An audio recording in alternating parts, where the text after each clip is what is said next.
This is the My Dark Path podcast.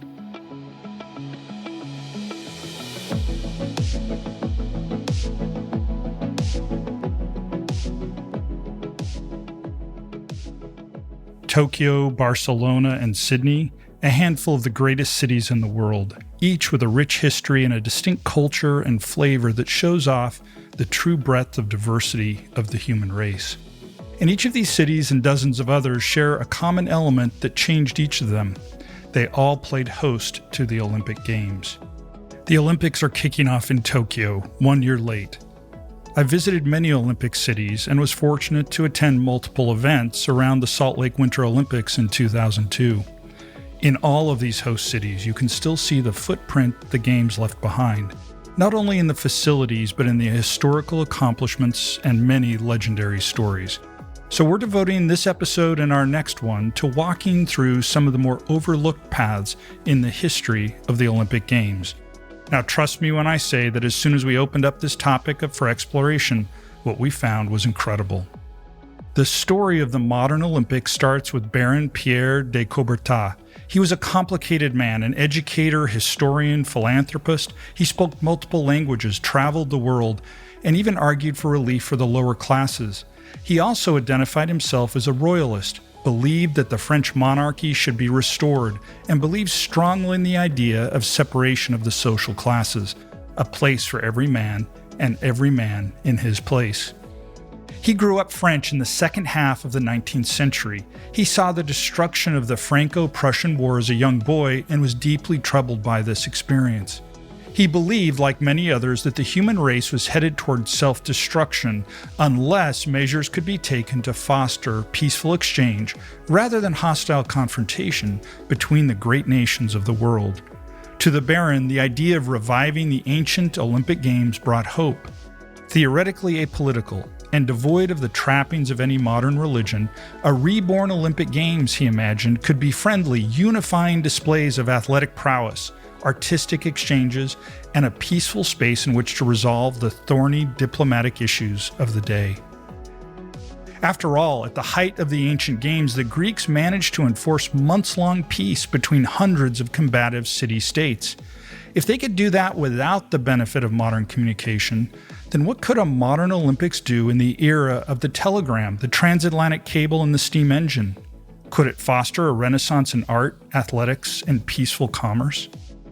De Coubertin had a specific vision for these games that he was determined to see realized.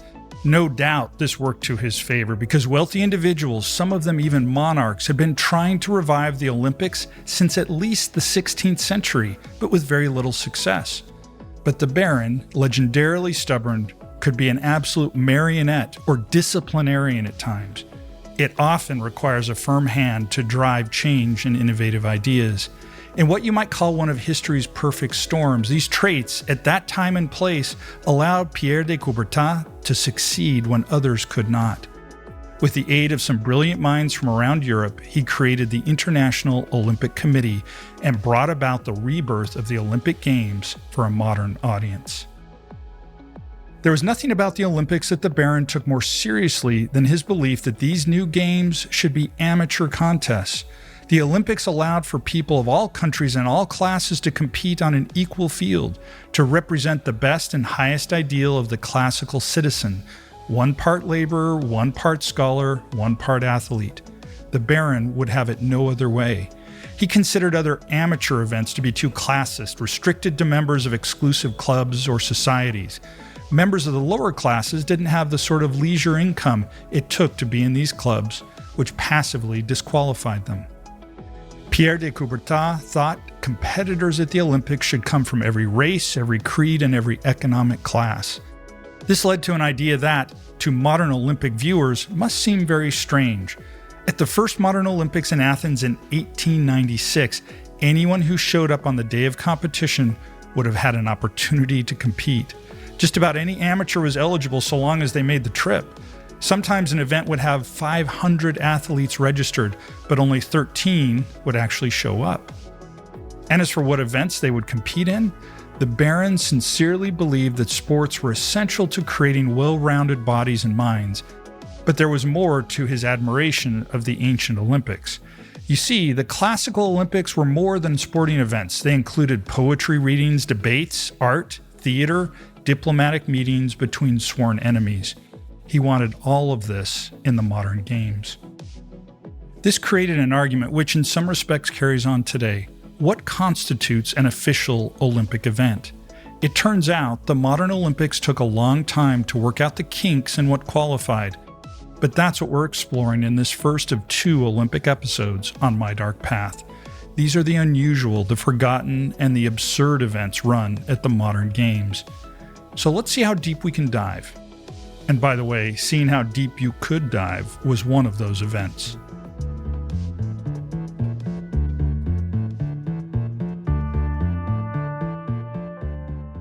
Hi, I'm MF Thomas, and this is the My Dark Path podcast. In every episode, we explore the fringes of history, science, and the paranormal.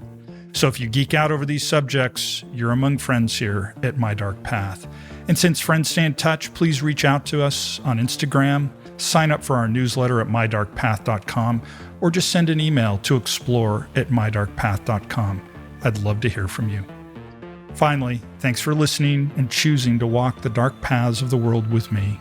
Let's get started with episode 16, The Forgotten Games of the Modern Olympics.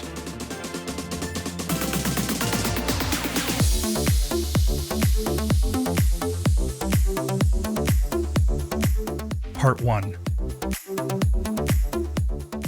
To lay some groundwork, we need to talk about the IOC.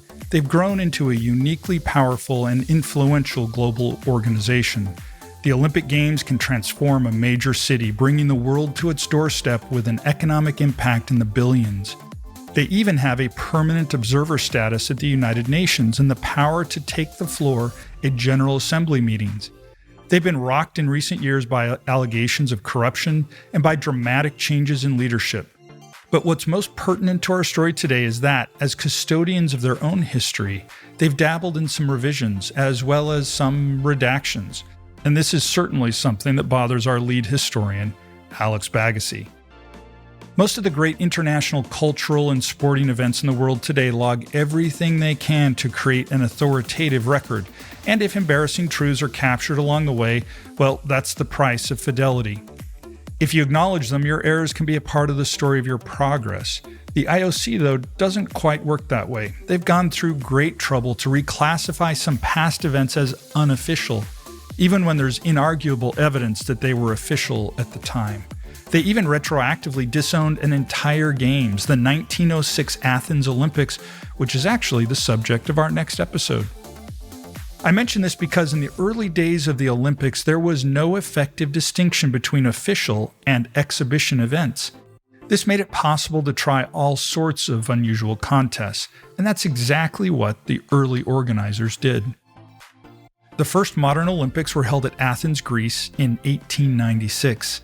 The Athenians were thrilled, but nobody knew exactly what to expect.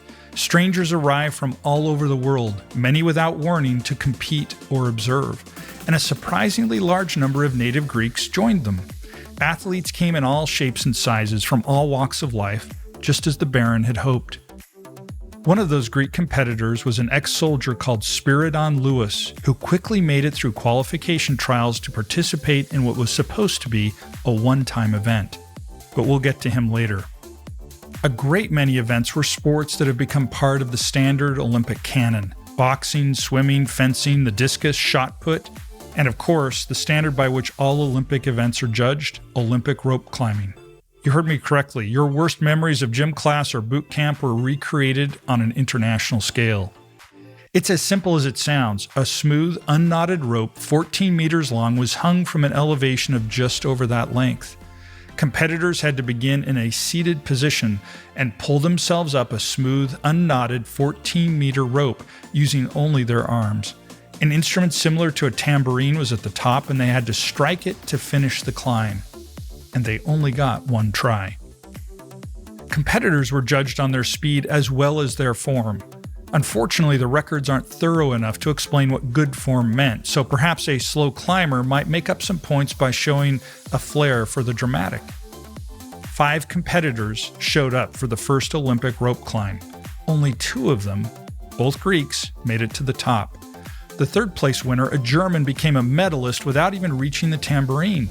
The official record doesn't show how much time he struggled on the rope, just how far he made it, 12.5 out of 14 meters. Spectators apparently loved the event, the incredible exertion, the sense of triumph from reaching the top. But even the competitors with climbing experience complained that the distance was too great, that the smoothness of the rope made the task nearly impossible. So the IOC kept the rope climb, but started to update the rules. The event was held 4 more times. Now the rope was just 8 meters instead of 14, and climbers got 3 attempts and were scored on their best finish. The 1904 gold medalist, George Iser of the United States, made it to the top in just 7 seconds. His slowest competitor took 11 minutes. My arms are burning just thinking about that. The rope climb of 1896 was popular enough that the 1900 Olympics added another rope event, one of the most ancient competitive sports that is still played in schoolyards and military bases today, the tug of war. It's undeniably fun to watch, whether performed by elite athletes or employees at a company picnic. And it's confirmed that it was a regular contest in the ancient Olympic Games, where men who rowed the banks of oars in ancient Greek galleys were said to have had a distinct advantage. The Olympic tug of war featured 2 teams of 8 men per side, pulling against each other on a long, wide hemp rope. The objective was to pull the opposing team 6 feet in your direction within a timed round. If neither team could complete this, a further 5-minute sudden death was permitted. I can't imagine the level of exertion it would take to constantly pull against another team for 5 full minutes. Some probably felt like the phrase sudden death could become literal. The powerhouse in the Olympic tug of war were British. They have a strong history of amateur sport and sports education that helped inspire Pierre de Coubertin's Olympic vision. On top of that, the British tug of war teams were usually made up of constables drawn from the City of London police. The tug of war started at Paris in 1900 and lasted all the way until the 1920 Olympics at Antwerp. And in that span, the British won 2 gold medals and a silver, and set an example of the sort of working-class athlete that de Coubertin so admired.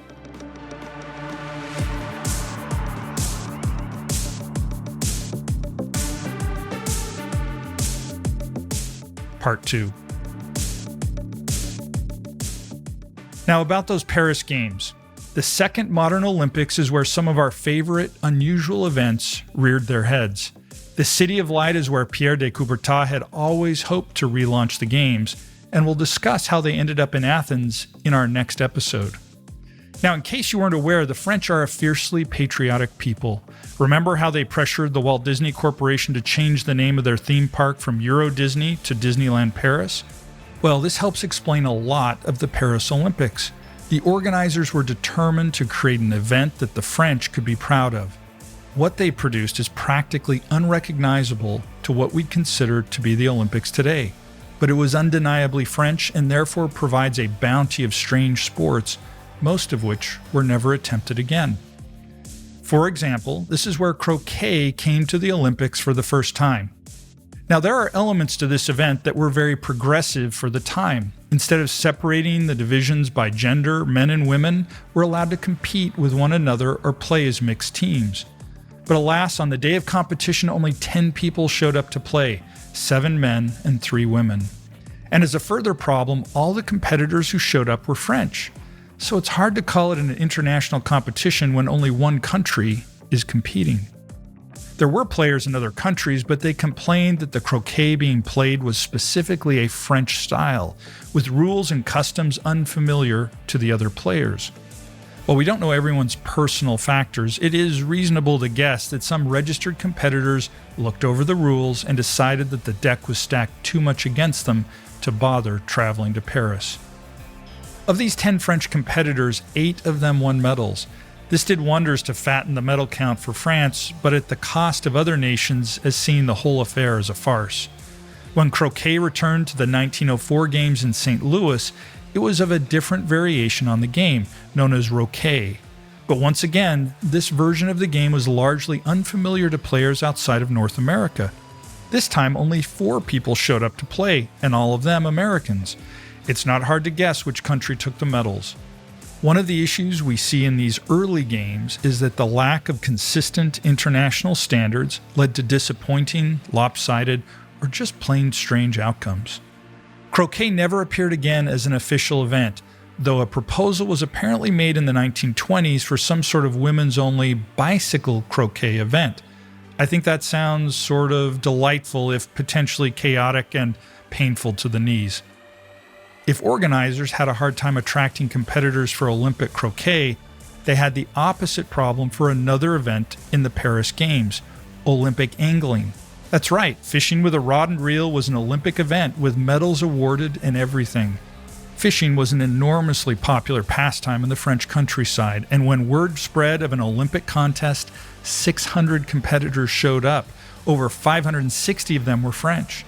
Remember, just about any amateur who wanted to could be an Olympic athlete for a day.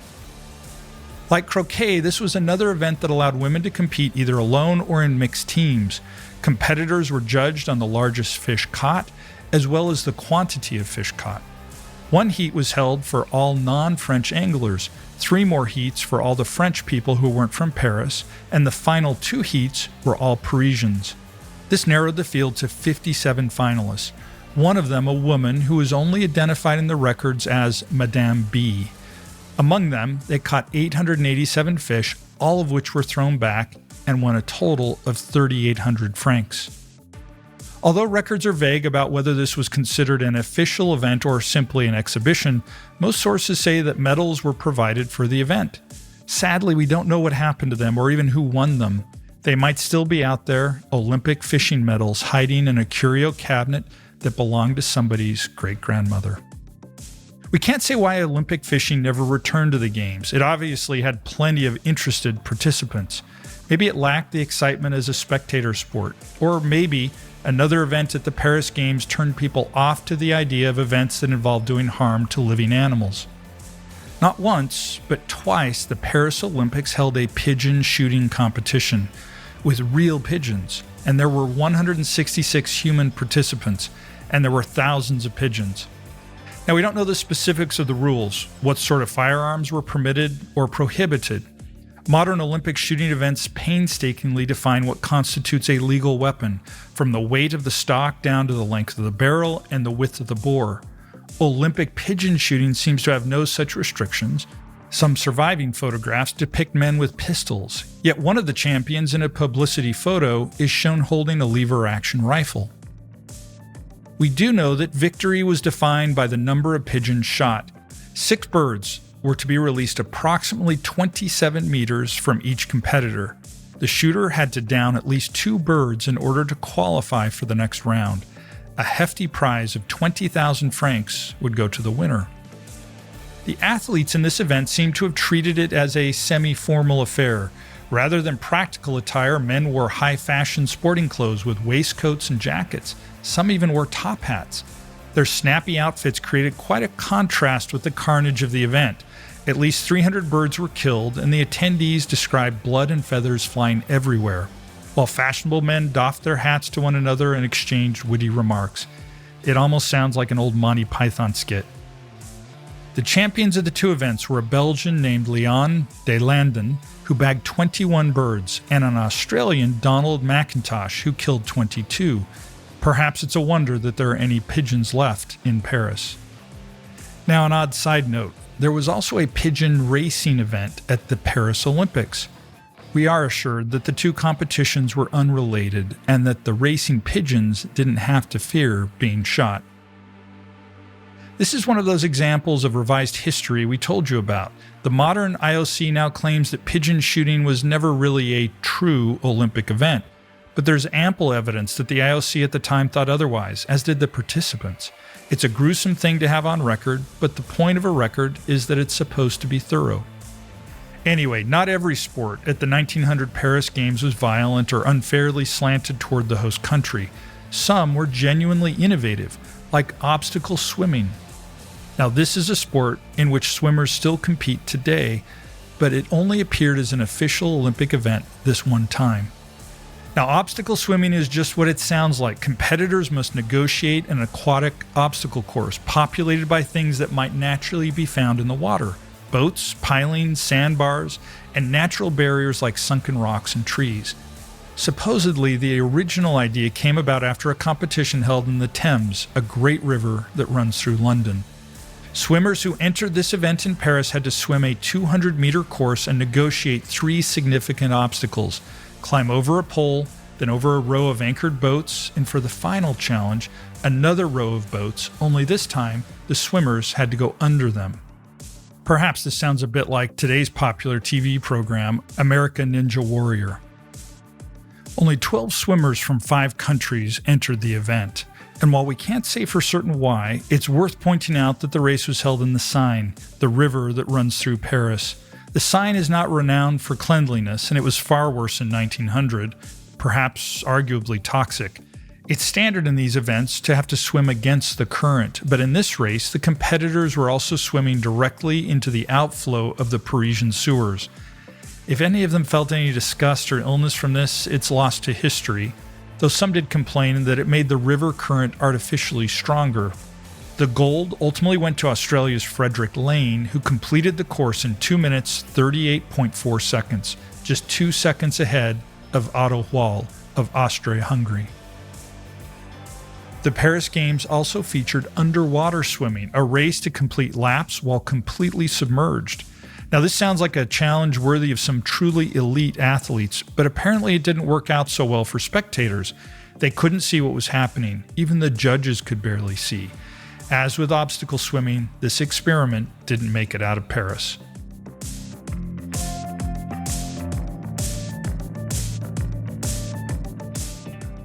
The water inspired a great many Olympic experiments, so let's cross the ocean to see a few more.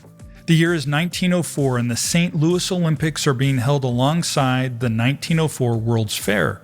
The Games are struggling to attract attention, so the organizers experiment with some new and hopefully exciting sports. They seize on one event which has been growing in popularity in the United States and Great Britain. It's a diving event, but unlike other events, it's not about what you do in the air. This event is known as plunge for distance. The rules state that an athlete is to dive from a stationary platform approximately 18 inches above the water. Upon entering the water, they must glide face down as deep into the water as they can go without any assistance from their arms or legs. Whoever reaches the greatest depth in 60 seconds wins. As an Olympic event, it was something of a bust. As with that underwater swimming event, it doesn't offer much for spectators. Only 5 athletes registered, and every one of them was a member of the New York Athletic Club, which makes it neither international nor fully amateur. To win the gold, William Dickey makes a dive of 62 feet and 6 inches. That sounds like a lot, although it doesn't approach the world record at the time, which was 79 feet and 3 inches.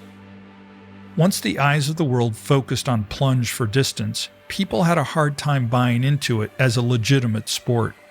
Our favorite summary of the whole spectacle was published by John Keeman of the New York Times in 1924. Not an athletic event at all, but a competition favoring mere mountains of fat who fall in the water more or less successfully and depend upon inertia to get their points for them. An 1893 English book entitled Swimming describes it thusly. The diver moves about 30 or 40 feet at a pace, somewhat akin to a snail, and to the uninitiated, the contests appear absolute wastes of time.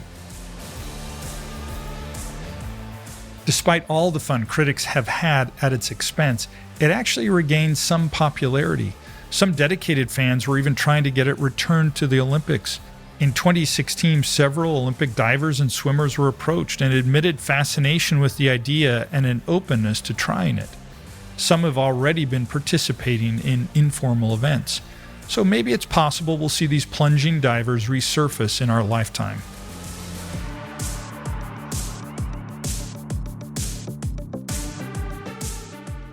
When a really talented athlete moves through the water, it's uniquely beautiful. The subtlest movements can be almost poetic, and this is part of the reason why aquatic events have been popular since the revival of the Games. No doubt you've experienced synchronized swimming. This remarkable combination of swimming, dance, and gymnastics was invented in 1907 by an Australian ballerina and underwater performer named Annette Kellerman. The challenging choreography can appear almost spectacular when performed by elite competitors, but it requires years of planning and practice to be competitive at the Olympic level. And by the way, if you want to be a synchronized swimmer, you need to present a new routine at every international contest, something very few sports require. It's also one of the few Olympic events in which only women compete. Perhaps because of that last fact, synchronized swimming has struggled to gain acceptance as, quote, a real sport when compared with the events like the javelin throw. Another unusual Olympic event may have also hampered its reputation: solo synchronized swimming. Like synchronized swimming in groups or pairs, the goal is to perform an elaborate aquatic dance routine to music. Only here, a swimmer performs alone and is judged by their execution and timing with the music. Now, this is how Annette Kellerman originally performed as she pioneered the sport, but for audiences and the IOC, it just didn't rise to the level of an event that they wanted to see. It was tried at the 1984 Games and continued on in 88 and 92, but was discontinued as a distinct event after that. It makes me think back to that definition of an amateur Olympian. In a solo event, anyone with enough enthusiasm could certainly jump into a pool, splash around, whereas a highly synchronized team is likely to need some major support. But the latter is absolutely more exciting as a contest. So is this a case where the Olympics developed an event that went against that original vision? And did that original vision need to evolve in order to respect what its audience wanted? This seems like the right time to get a little more perspective by stepping outside of the question of how we define Olympic sports. Because, as we said at the beginning, the idea of reviving the Olympics was that many events would not be sports at all. So let's discuss the cultural Olympics and the artistic Olympics. They're not well remembered today, but they played a pivotal role in the development of the games we now enjoy.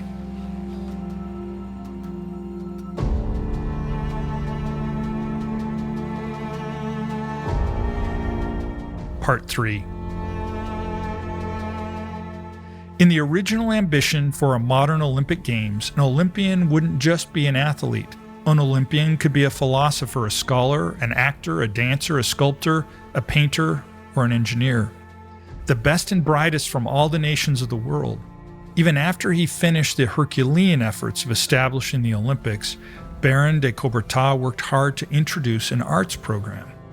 This wasn't easy. The Olympics were already proving to be an enormous financial burden for their host countries, and the additional expense and logistics of a separate arts program proved to be an insurmountable obstacle. Serious planning was underway to include them at the Rome Games of 1908, but when the Italians were forced to step down as hosts and the Games quickly relocated to London, every resource was required just to ensure the Games happened at all. But his vision was finally realized at the 1912 Olympic Games in Stockholm, Sweden. The REF framework introduced in 1912 had 5 divisions: architecture, literature, music, painting, and sculpture. And there were 3 basic rules. 1. All art should be completed before the games. Not surprisingly, spectators didn't want to watch paint dry. 2. An art project should be original, produced for the Olympics and neither published nor displayed prior to the Olympic Games in which it had been entered. And 3, the project had to be inspired in some way by a sport. Beyond that, the possibilities were broad. Your saxophone solo could be competing against a symphony. This worked out all right the first time when there were only 35 competitors in the entire program, but the more it grew, the more important it was to start drawing distinctions. Gold, silver, and bronze medals were supposed to be awarded in all these categories, though when they actually happened, some competitions had no medals and instead awarded contracts, commissions, cash prizes, and the like. In a strange wrinkle to the rules, an artist could actually enter multiple works of art, making it possible for one person to win all 3 medals in a single competition. We don't see an indication of this happening, but it was a weakness that critics were all too eager to point out. The arts program divided Olympic spectators. At the 1920 Games in Antwerp, Europe was still deeply traumatized by the Great War, which had just ended months before, with Belgium's countryside ravaged as a part of the Western Front. An arts program felt like a hollow sideshow. But as time passed in that period between the world wars, there was a mini renaissance in the arts, as cultures and communities saw the value in bringing back our collective humanity.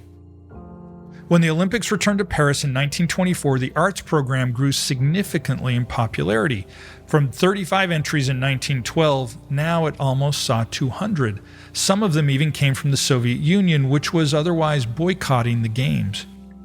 By the Amsterdam Olympics in 1928, 200 entries became 1,100, and in 1932, as the Olympics came to Los Angeles for the first time, the arts program reached its zenith. It's not often discussed, but the sports side of the 1932 Games was something of a disaster. Los Angeles wasn't really a global city yet, and the west coast of the United States was still developing. The whole county had a population of just 1.2 million. That's smaller than Detroit was at the time. And the worldwide Great Depression cost a lot of people their ability to travel.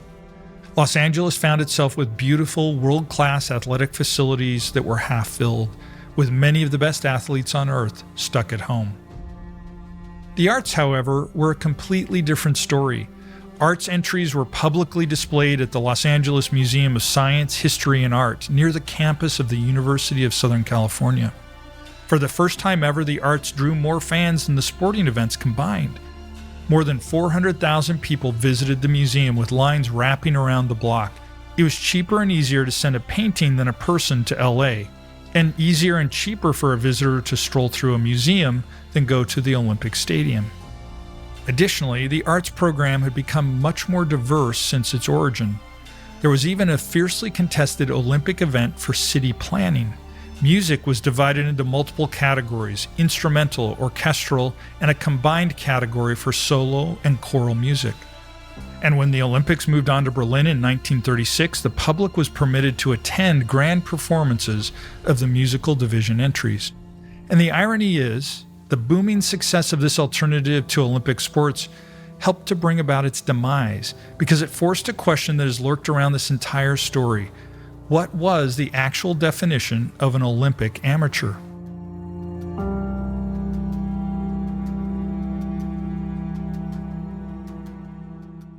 In 1928, the IOC made a fateful decision.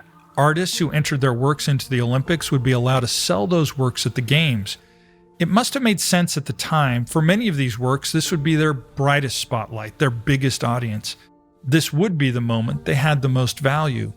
This decision paid off handsomely for many artists, so much so that some began to exhibit their works in Los Angeles prior to the opening of the Games, hoping to get the advance attention of wealthy bidders. This was clearly forbidden by the rules of the arts program, but the IOC failed to put a stop to it. Controversy began to spread, with some IOC members arguing that for this reason, the arts program needed to end. Their argument was briefly tabled due to the Second World War. The first post-war Olympics happened in London in 1948. They were known as the Austerity Games because Great Britain and most of Europe were still suffering from shortages. With nearly all of their citizens still rationing, the British Games needed to be held on a very limited budget. While the arts program was welcome overall, the sight of artists auctioning off their works to the wealthy came off as vulgar. The IOC decided it was time to make a real study into who had been entering these arts contests. The results of their 1949 report were either stunning or not surprising at all, depending on your expectations. It turned out that the typical arts program entry did in fact come from a person who made money in the field where they'd submitted. In fact, the overwhelming majority of Olympic artists were professionals, and their numbers had steadily grown over time. With the idea of amateur competition still so important to the core of the Olympics, this was simply too much for the critics. The arguments were fierce. Didn't this violate the spirit of the Olympics? How could an artist talented enough to compete globally manage to never make a penny from their work? How could they have the time to produce great art if it wasn't earning them money? It was the same argument that was happening in the sports program, only in this case, the evidence was impossible to ignore. In retrospect, it was naive to imagine that someone could engage in a sophisticated architectural work of city planning as a completely amateur hobby. Perhaps the arts program had simply outgrown the ability to hold on to this pure and stubbornly held vision. The IOC was deadlocked over this debate. Neither side could muster a majority and neither side would budge, and this gave the arts program a stay of execution, and it was scheduled for the 1952 Olympics in Helsinki. Artists began to create their entries, and some of them even submitted early. And then an unexpected hitch. Finland was financially exhausted from 2 wars with the Soviet Union. They determined they could afford to fund an arts program or a sports program, but not both. They chose sports. The arts program was demoted to an informal exhibition. Artists would be welcome to attend and their work would be placed on display, but there would be no judging, no prizes, and little or no promotion. The exhibition was appreciated, even successfully, by its dramatically diminished standards. But most important to Finland, it cost virtually nothing. This was another case where the arts program may have been a victim of its own success. The IOC reconsidered the matter and reached a final verdict. Going forward, the arts would be confined to an exhibition at the Olympics, no competitive program, no prizes, and no worries about who was an amateur and who wasn't. In both sports and the arts, it seems as though it was hard to reconcile Pierre de Coubertin's dream of amateurism with the reality of elite global competition. Did the humble commoner capable of superhuman feats ever really exist? Well, in at least one legendary case, the answer is yes. Let's go back to that first modern Olympics, Athens, in 1896, and that ex-soldier we mentioned named Spiridon Lewis.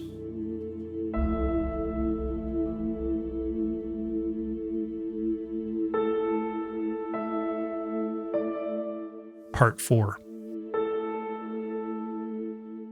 The race known as the Marathon commemorates a pivotal moment in the history of the Western world. In 490 BC, an army of allied Greek soldiers defeated a massive invasion by Persia at the plain of Marathon. This one victory arguably saved Europe from domination by the Persian Empire and allowed the seeds of democracy to spread from Athens. At the time of the battle, the entire Athenian army was at Marathon, while the Athenian navy was trying to block the Persians from getting reinforcements. The city-state of Athens itself was undefended. Citizens were terrified. The Persians were known for burning down hostile cities, looting their wealth, and enslaving their inhabitants. If the Greeks lost at Marathon, the city would be doomed. But when the Greeks won, a soldier named Phidippides was asked to do the impossible: run from Marathon all the way back to Athens to announce that the Persians had been defeated. Over the prior 2 days, Phidippides had already run something like 150 miles, carrying messages across the front lines. But he accepted his duty, and after running over 25 miles to Athens, he uttered the words, "We are victorious," and then collapsed from exhaustion and died. Some of the details of the story have been colored by legend over the years, but the battle and its stakes were real, and the story of Phidippides and his sacrifice, as Paul Revere's Midnight Ride, is to us Americans. The marathon foot race at the 1896 Games was designed to celebrate that event. It was a matter of immense pride to the Greeks, and several former and active Greek soldiers entered. Spiridon Lewis was one of them. He had a good military record, and it seems he was encouraged to enter the race by a former commanding officer.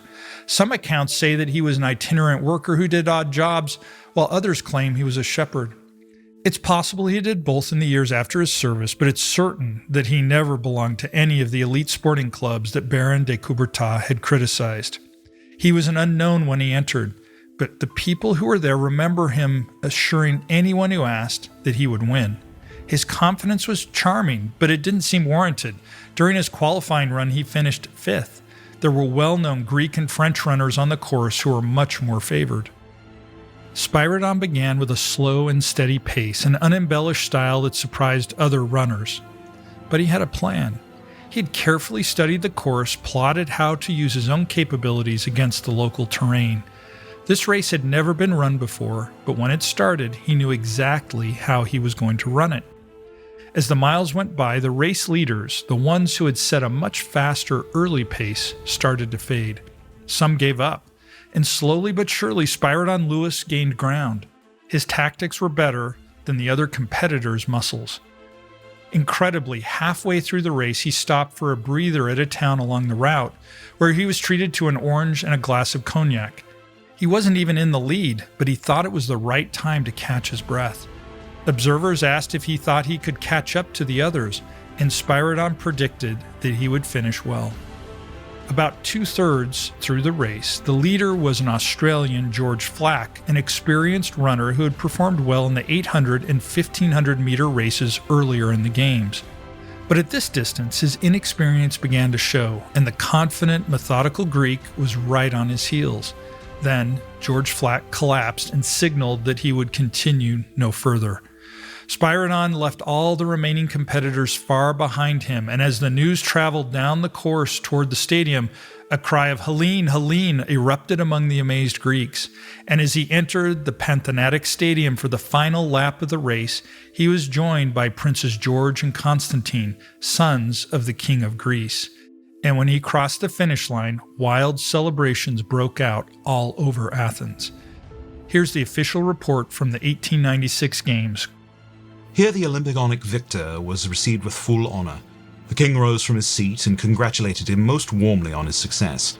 Some of the king's aides-de-camp and several members of the committee went so far as to kiss and embrace the victor, who was finally carried in triumph under the vaulted entrance.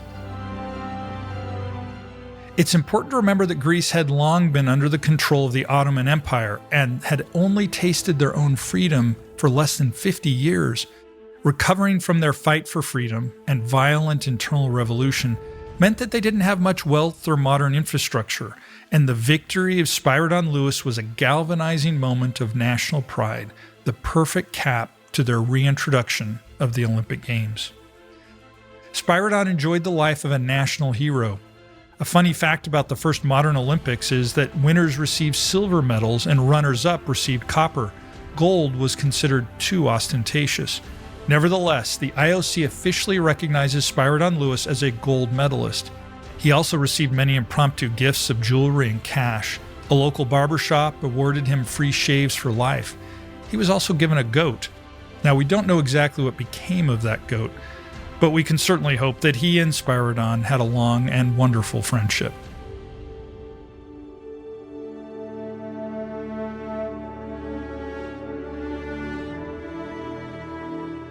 Part 5. Spyridon Lewis was arguably the first hero of the modern Olympics. His victory vindicated Pierre de Coubertin's ideal of the classical amateur, a commoner who came in from the fields for a few days, mastered a field of champions from across the world. He never appeared on a Wheaties box and never signed a deal to endorse a pair of sneakers. He just ran 25 miles faster than anyone else could, and became a legend so powerful it turned a one-time spectacle into the world's most popular athletic endeavor. The word marathon itself became synonymous with a long, grueling trial, with triumph waiting at the end. The Olympic arts program went in the opposite direction. The more popular it became, the harder it was for amateurs to even participate. Perhaps if a few strokes of history had gone in another direction, it could have survived. Or maybe the quirky and singular opinion of one man was never going to last as the Olympic movement grew.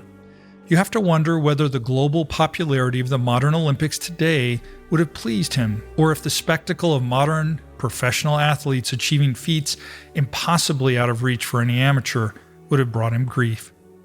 Amateur athletics still happen all over the world today, and they're where any future Olympian discovers their gifts. That vision of a Renaissance person, well developed in both mind and body, is absolutely a worthy one.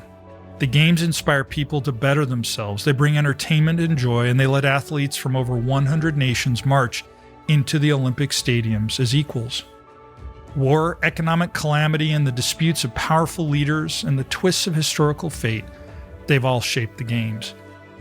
So have its successes and the appetites of its worldwide audience. Even the strange, often funny experiments we've shared here in trying to define an Olympic event changed the character of the games as they grew. But at least something of that original vision remains. In 1912, the gold medal winner for poetry in the first ever Olympic arts program was called Ode to Sport, and one passage reads, O sport, you are justice. The perfect equity for which men strive in vain in their social institutions is your constant companion.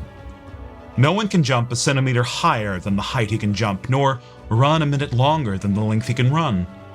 The limits of his success are determined solely by his own physical and moral strength. Ode to Sport, by the way, was written by amateur poet Baron Pierre de Coubertin, founder of the modern Olympics and an Olympic gold medalist. He submitted it under a pseudonym, but won't we always wonder just how anonymous his work really was?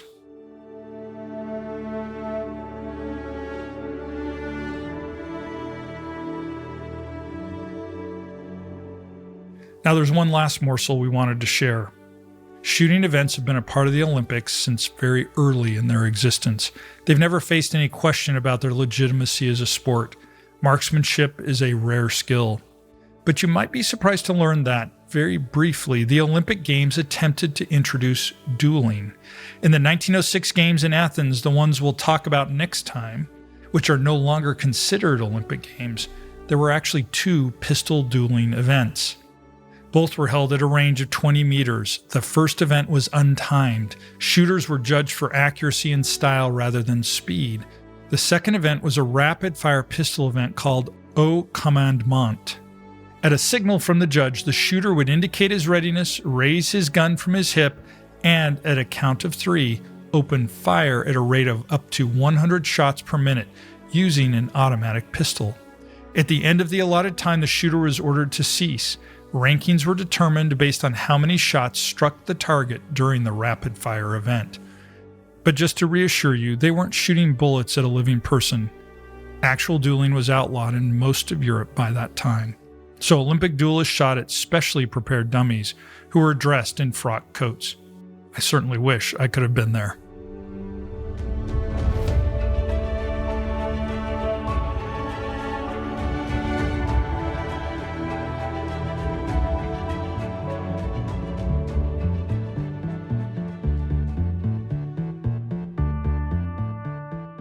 Thank you for listening to My Dark Path. I'm MF Thomas, the creator and host. I produce the show with Ashley Whitesides and Evidane Hendricks. Our creative director is Dom Purdy. This story was prepared for us by our lead researcher and historian, Alex Bagassi. Our senior story editor is Nicholas Thurkettle. Thank you to them and the entire My Dark Path team. Please take a moment and give My Dark Path a 5-star rating wherever you're listening and share it with friends and family. This really helps the show reach a broader audience. Again, thanks for walking the dark paths of history, science, and the paranormal with me. And until next time, good night.